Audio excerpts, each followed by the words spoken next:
Hát a mai nap mottója a zene, festészet és a népművészet. Zene. Azért kezdtük a zenével, mert ugye mi a zenének a berkeiben nőttünk fel, valamikor a faluban 2 népi zenekar is játszott, amelyiknek mondjuk a szüleim is tagjai voltak, és ugye gyakrabban járok haza Ausztriából, és öcsémmel mindig tárgyalunk, hogy milyen is volt Bibarszólan annak idején, amikor 2 népi zenekar zenélt a faluban, mindenféle felkérésekre. Az én édesapám volt az egyik oszlopos tagja a zenekarnak, mint bőgős, de ő is különben zenész, hangszereket is gyártott, bőgőt, cimbalmat, hegedűt, meg van még egy hegedű mindig, amelyiket ő gyártott, és akkori zenekarokban ugye, hát ezek voltak hegedűs, kontrás, bőgős. Amikor nagyobb mulatság volt, hogy elfér több zenész, akkor jött a tangóharmonikás, a klárinét, vagy éppenséggel elhozták tőlünk az édesapám által készített cimbalmat, és ilyen nagyobb, akkor már ugye nagyobb tömeg gyűlt össze, akkor erősebb zene kellett. Nos, akkor hát hogy tudnánk mi segíteni a falu diákjait, hogy újra belekóstoljanak a népi zenébe valamilyen formában. Közben az öcsém neki fogott citerákot is gyártani, mert ilyen mintaasztalos, most nyugdíjas vállalkozó. Na aztán ugye közben tárgyaltunk mindig a témát, soha nem került le az oldalról, hogy na, hogy tudjuk, mit tudjunk. Hát mondom, én adományozok, mit tudom én, 3 citerát, és akkor te készítsd el. Na aztán ugye közben még 3-szor vagy 4-szer idehaza voltam, amíg ugye folyamatban volt az egész ügye, és azt mondja, ha te adsz 3-at, akkor 1-et én is fogok adni, nem maradok le. És így történt az, hogy így lett 4 citera a 3-ból. Tehát már eleve úgy indítottuk, hogy ez az iskola tulajdona lesz, és addig, amíg lesz oktató, és aki használja, ugye, hogy megkóstolja, belépjen a zene nemes világába, addig használják, vagy amíg tart a citera. Bátyám nagyjából már is mondott mindent, amit akartunk, vagy szerettünk volna, úgyhogy röviden rátérnék a citera történetére. Mert ugye citera átadásról beszélünk, a citerákat én készítettem, és kell beszélni, hogy is került a citera a családba.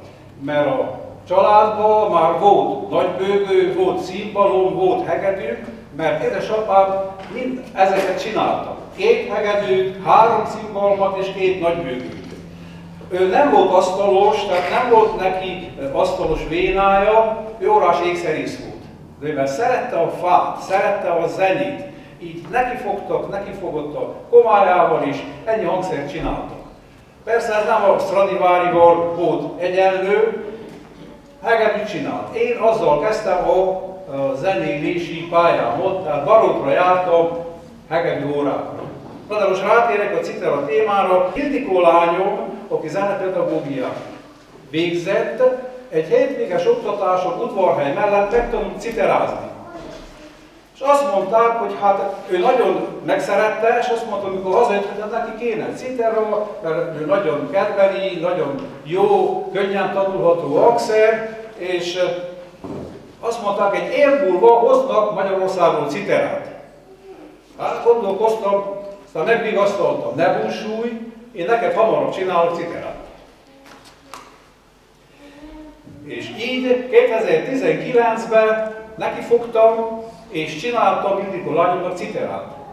Egy fél év eltelt, nem annyit dolgoztam, hanem amíg mindent összeszedtem, mert volt egy kölcsöncitera, és volt az internet. A kettőt ötvözve létrejött az ilyen citera, amit most ki van téve, amilyet adományozunk most az iskolának és a falunak. Így aztán a hétvéges citera oktatásokról már 2-en jártunk a lányommal. Mert volt neki is hangszerint, 2 csináltam, hogy legyen nekem is, hogy együtt járjunk oktatásra. Azt még hozzáteszem, hogy én tulajdonképpen mintaasztalos vagyok, tehát mintaasztalos készítő műhelyem van, öntődéknek készítek fából öntőmintákat. Persze ez a munka pontosságot követel úgy méretben, mint anyagfelhasználásban, és így a citera készítés nem volt nagyon nehéz nekem, hogy elkészítsem, mert tulajdonképpen én már 7-es koromban Baróton a bányai zenekarban trombitával játszottam, tehát a zenével otthon is kapcsolatban voltam, ahogy nőttem, úgy Baróton volt, azután katonazenekarban trombitával játszottam, tehát a zenével mindig kapcsolatban voltam.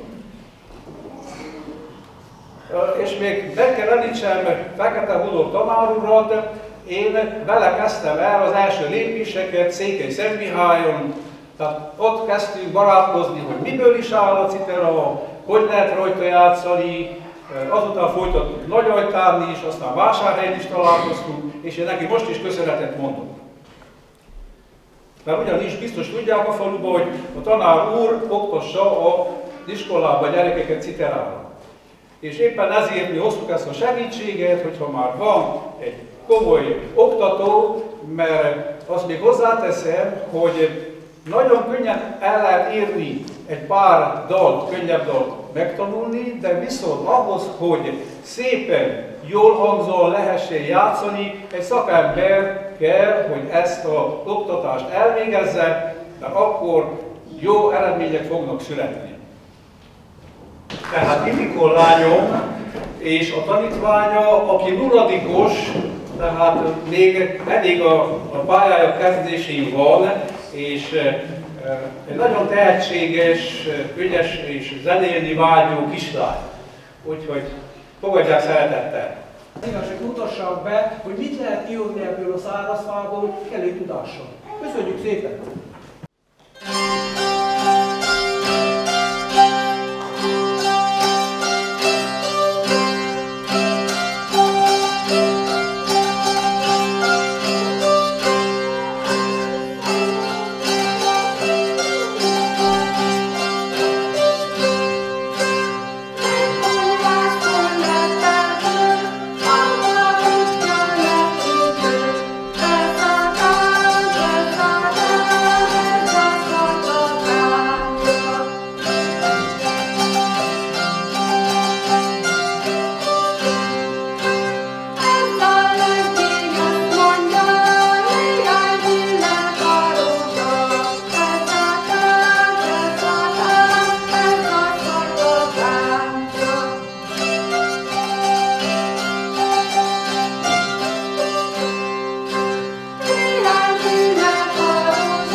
Hát kedves Zsiborc Falviok, lássátok, hogy azért egész kicsi korban már el lehet kezdeni az oktatást.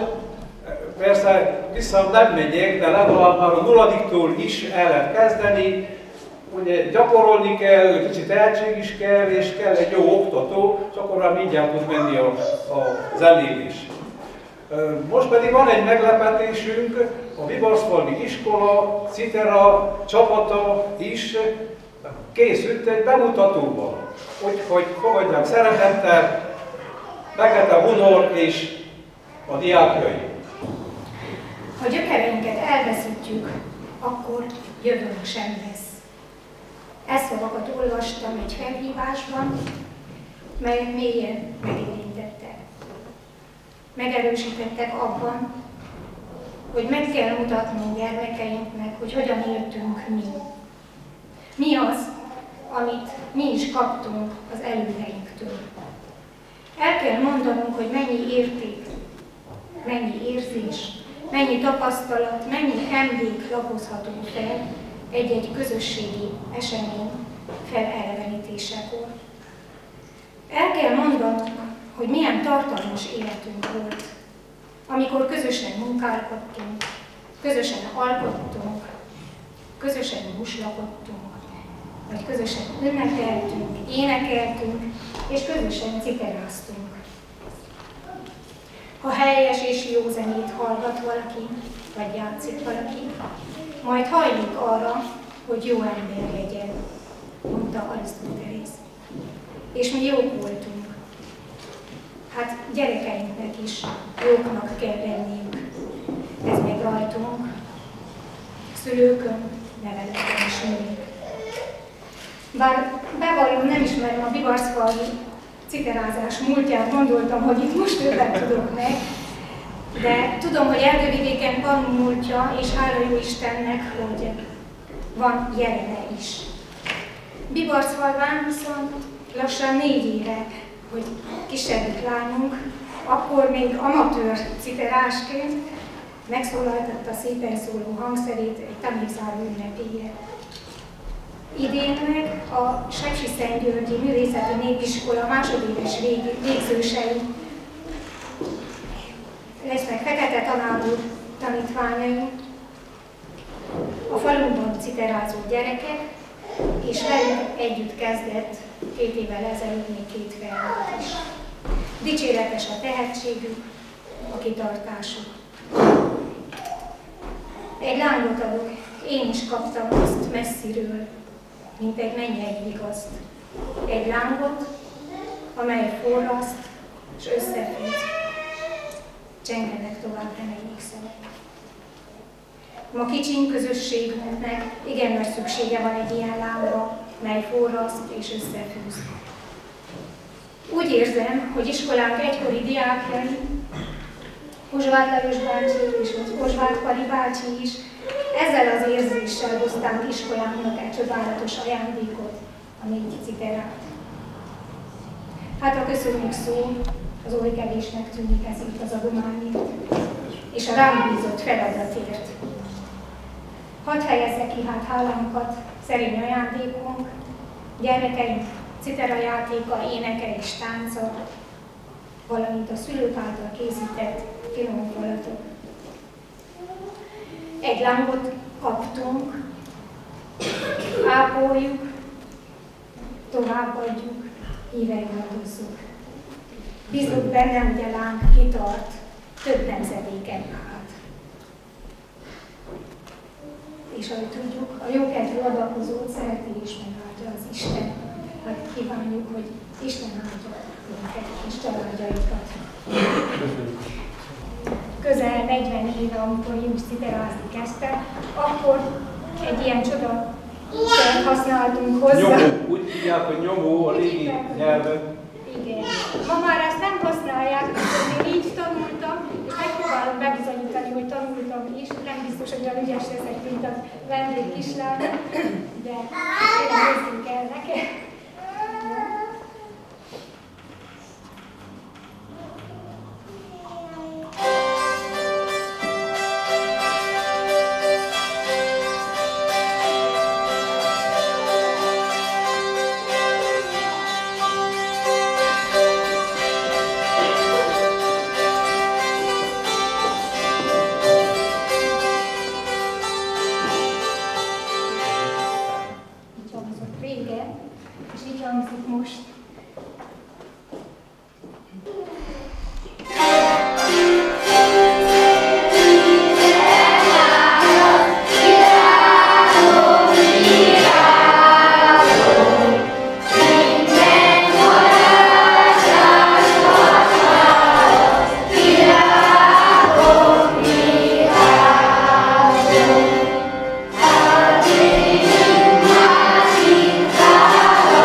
Fú, a hosszú gyökereket, amelyek húznak vissza mindig ide. Igen, nagyon lokálpatrióta vagyok, tehát a falumat egy percig nem felejtettem el, nem olyan egyszerű volt az elmenés sem, úgyhogy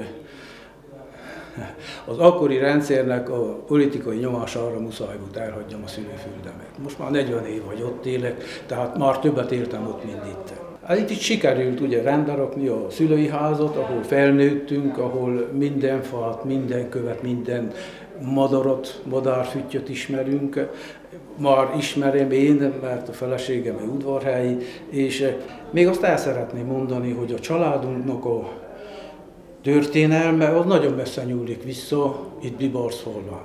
Van egy nemesi oklevelünk, amelyiket 1631-ben Rákóczi György adott ki, megvan az eredetie is, én azt ott sokszorosítottam a családtagoknak a részére, és lefordítottam annak idején Székely Szentléleken egy katolikus pappal, akkor még a katolikus papok beszéltek latinul, mert latinul van írva a nemesi levél. Na.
Úgy történt a festészettel, hogy a feleségem az csodálatosan szépen rajzolt.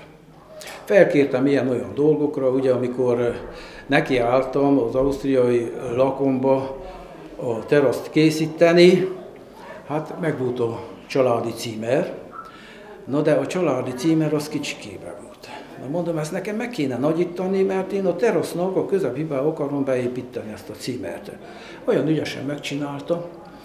Na jó van, akkor közben nyugdíjba jött, és az a munkaidő hiányzott neki a napi tevékenységéből, és nem tudta, hogy mit kezdjen magával. Aztán mondtam neki, hogy ide figyelj, anyum, te olyan szépen rajzolsz, fogjál neki, rajzold le, amit akarsz, és azután majd kifested, mint az ovisok. 130-on felül van már kész műve, amelyiknek elég nagy részét elajándékozta ide-oda felkérésre, és mi fennmaradt, azok várnak bemutatásra. A zene, festészet és a népművészet, ugye, akkor legyen egy kis festészet és egy kis hangulat, ugye, mert sokkal szebb a terem is, amikor szép képek fel vannak rakva. Hát, hogyha már ennyire haladtunk a műsorral, akkor megkérem a Pál Barna öcsémet és a lányát legyenek szívesek, mutassák be az ő tudásukat. Köszönjük! Az első összeállításba udvarhelyszéki népdalokat hoztunk. Kérem, fogadják szeretettel!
Szeretnék kérni Fekete Hunon oktatót, hogy ő is mondjon egy pár hozzáfűzni valót, egy pár mondatot, esetleg az elkövetkezendő tanítási programról, vagy úgy is képzelte továbbiakon.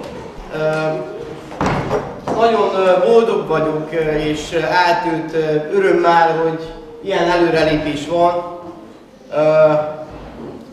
Haladunk, és folyamatosan ilyen kis ajándékokkal az ember kap egy szikrát, hogy ezt érdemes csinálni, és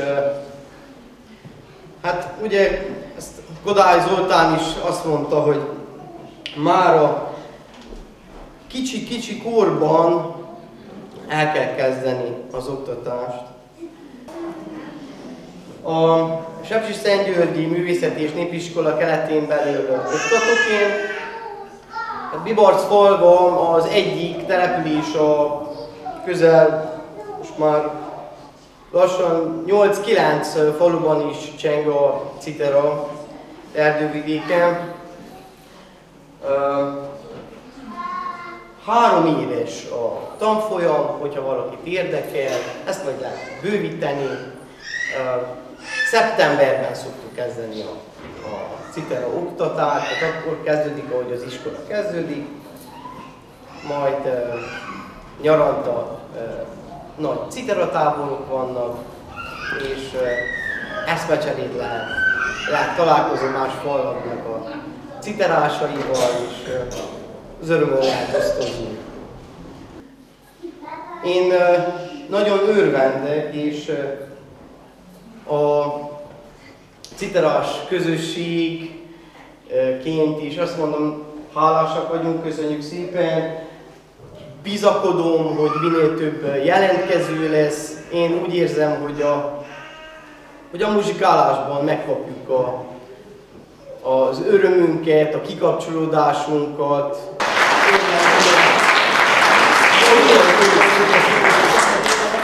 És örvendjük, hogy valaki a fiatalságnak átadja azt a tudást, mindazt a tudást, ami benne van. A fiataloknak már könnyebb lesz, mert van, aki elmondja mindeneket és meg is mutassa. Így van. Köszönöm szépen! Köszönjük szépen a tanárónak, egy nagy köszönjük a tanárónak!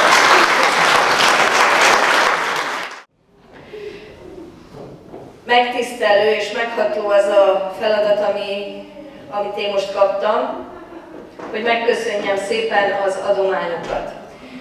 Rendkívül értékes adományok ezek, kifejezhető akár pénzben is, több mint 1000 euró, írott számokat. Megvan neki a maga tárgyi értéke, lehet rajta citerázni és lehet rajta fejleszteni a zenei tudást, de ott áll mögötte az emberi gesztus. Az emberi minőségnek egy nagyon különös árnyalata. Exupéry azt mondja a Kishercegben, hogy az egyik szereplője által, hogy az a baj az emberekkel, hogy nincsen gyökerük. Én pedig ma végig azt a képet láttam magam előtt, hogy a hangokat én is összekapcsoljam egy kicsit a képekkel, hogy itt két rendkívül erős, mély gyökerű, vastag törzsű fát látok magam előtt, akiket habár 30 évvel ezelőtt, vagy valamikor az idő elsodort innen, de valamilyen különös módon a gyökerük mégiscsak itt van Bibarcfalván.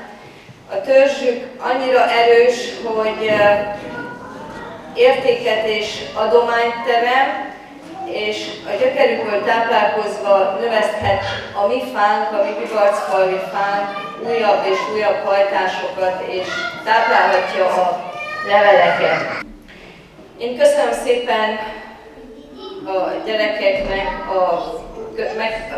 a megköszönő előadást, köszönöm szépen a kollégáimnak, hogy ezt a kapcsolatot az Osváth családdal és a gyökerekkel ilyen szépen ápolják. Köszönöm szépen a család minden tagjának. Egy különleges ajándék volt ezt az apa-lánya viszonyt is látni. Én azt gondolom, hogy sok lánygyermek álma az, hogy az édesapja így teljesítse a kívánságait. Csodálatos látni ezt a testvéri viszonyt is, és hát túlcsordult a lelkem, ugye lassan nem kellene minden érzésemet szavakba öntenem, de nagyon fontos példaadás az is, hogy most a 21. században, amikor mindent a fejnek akarunk, mindenben a fejet akarjuk fejleszteni, itt van egy ilyen különleges és meghatóan csodálatos példája annak, hogy mire képes az emberi kéz. És hát műveljük ne csak a fejet, hanem a kezeket is, ápoljuk a lombozatot, és azt gondolom, hogy van jövője annak a közösségnek, ahol ilyen kemény törzsű és erős gyökerű embereink vannak. Köszönjük szépen!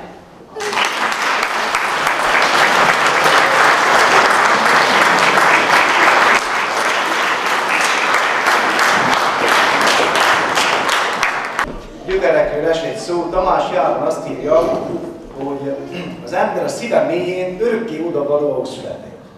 És azt látjuk ebben az Osváth fivérek mostani tettében, hogy ők visszajöttek és szeretnek volna valamit ajándékozni a szülőfalunak. Ez az ajándék meg van tárgyasítva is, hiszen itt vannak az értékes zeneszerszámok a hátul mögött, És maga ezt az élményt, amit ezzel a délután nekünk adtak, hogy itt ebben az ősök által épített teremben, amelyben hol falugyűlés van, hol születi bál, hol Isten tisztelet, hol éppen a püspök urat látja vendégül az egyházközség, aki az ősszel pont itt ült. Ma délután festészeti galériát is varázsoltak belőle, meg koncerttermet is.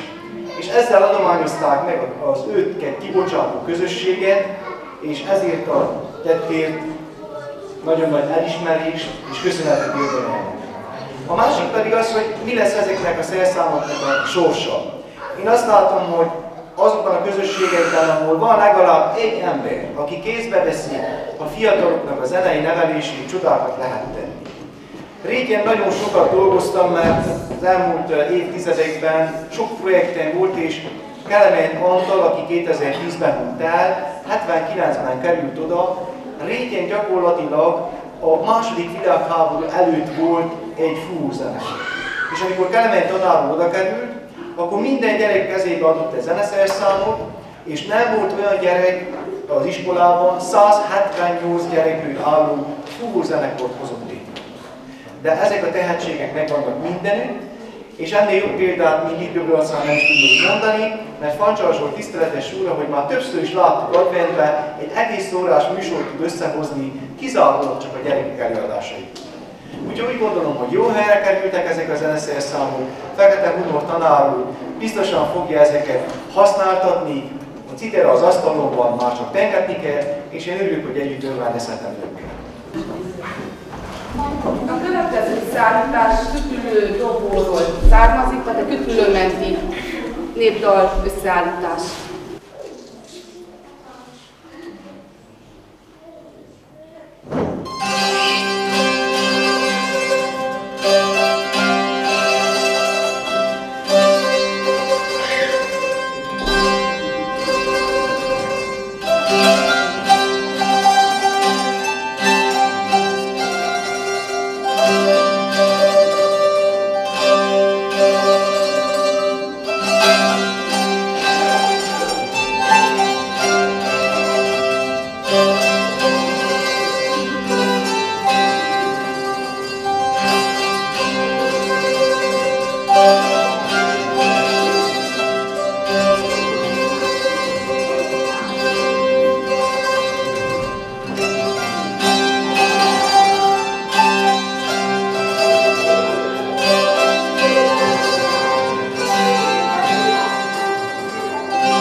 vasárnap estére.